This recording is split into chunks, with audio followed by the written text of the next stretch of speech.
Պետք է իրավական գնահատական տրվի այն հայտարարությանը, երբ որ ասում է, որ մենք դեռևս պետք է պարզենք, ինչ տեղի ունեցավ մեր հետ 1915 թվականին կամ այն ժամանակ, երբ հայ ժողովուրդը գնում էր կառափնարան կամ չգիտեմ ինչ, այլ կերպ ասած, երբ փորձ է արվում զոհին ներկայացնել որպես մեղավոր անձ։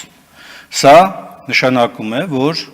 բոլոր նմանատիպ հայտարարությունները, արտահայտությունները, որոնք հայոց ցեղասպանության փաստը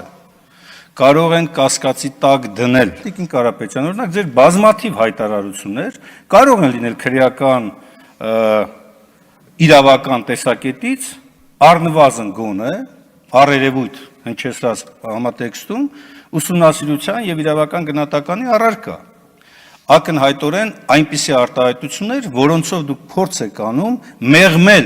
ցեղասպանության հետևանքները եւ բթացնելուն ուղղված գործողություններ իրականացնել հանրային ընկալման տեսակետից, ստեղծելով կեղծ ապահովության միջավայր։